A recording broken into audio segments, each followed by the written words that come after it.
J'ai vu Soldier en VHS quand j'étais ado et j'avais beaucoup aimé à l'époque. J'avais même acheté le DVD, c'est dire. J'ai décidé de le revoir pour vous en faire une petite review et peut-être vous donner envie de le voir ou le revoir. Soldier raconte l'histoire d'un soldat endoctriné depuis la naissance à devenir une machine à tuer qui fait tout ce qu'on lui dit sans se poser de questions. Alors qu'une nouvelle génération de soldats du futur débarque, il est mis au rebut sur une planète désertique où il va rencontrer des exilés et découvrir les relations humaines. Le film date de 1998 et prend place dans la grande époque des films futuristes dystopiques, et aussi celle des films de super soldats à la Universal Soldier, avec des individus qui découvrent les sentiments et les relations humaines. Le film est réalisé par Paul W.S. Anderson, qui est surtout connu pour la saga des Resident Evil, où chaque nouveau film chie complètement sur la chronologie des films précédents. Ce Soldier est à mon sens l'un des meilleurs films de ce réalisateur avec le très bon Event Horizon, que je vous conseille chaudement, mais aussi l'inénarrable Mortal Kombat qui est un nanar complet mais totalement assumé. La preuve en est, ils ont casté Christophe Lambert pour jouer Raiden. C'est vraiment avoir un niveau de second degré stratosphérique. J'ai beaucoup aimé le personnage principal très peu loquace et qui a une évolution assez conséquente, mais en même temps très subtile. Kurt Russell incarne un personnage dur, endoctriné et traumatisé, mais avec une tristesse dans le regard qui le rend terriblement attachant. Vu que le personnage parle peu, il doit jouer uniquement sur ses expressions faciales pour montrer ce qu'il ressent, mais sans les appuyer non plus. Ce qui n'est franchement pas simple, mais pourtant on comprend bien ce qu'il se passe dans sa tête. De même que les autres acteurs qui incarnent les mêmes soldats et qui offrent aussi un jeu où ils doivent montrer leur désarroi face à une situation qu'ils ne comprennent pas, mais sans dire un seul mot. J'ai trouvé cet aspect du film vraiment intéressant car cela crée une tension puisque l'on reste accroché aux lèvres du personnage en attendant qu'il dise quelque chose, et le film joue plutôt bien avec ça.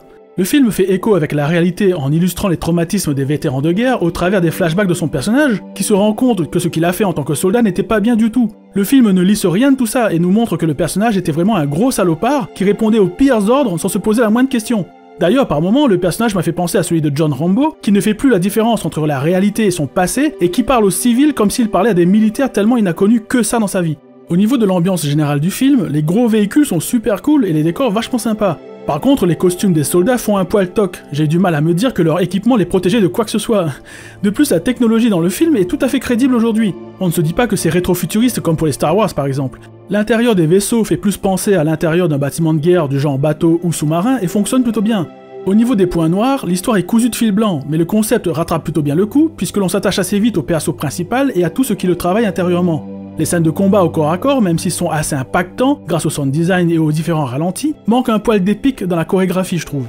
Par moments, la réalisation en fait un peu trop à mon goût, avec des transtraves et des ralentis pour appuyer des scènes déjà assez claires et intenses.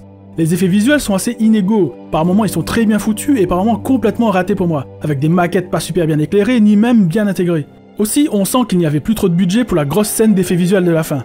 On nous parle d'une super arme, mais comme on n'a jamais vu avant, on ne sait pas trop à quoi s'attendre, et quand arrive la scène, même si on comprend ce qui se passe, ce n'est pas super bien fichu pour être hyper impactant, mais bon, ça passe.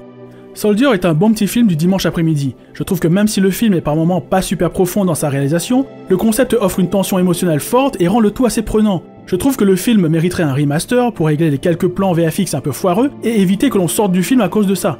Bref, je vous le conseille si vous avez envie de voir un Rambo dans l'espace, ou si vous avez envie de voir un film d'action à base de gros durs bodybuildés qui dégomment tout le monde, mais qui ne lâche pas une seule punchline de tout le film.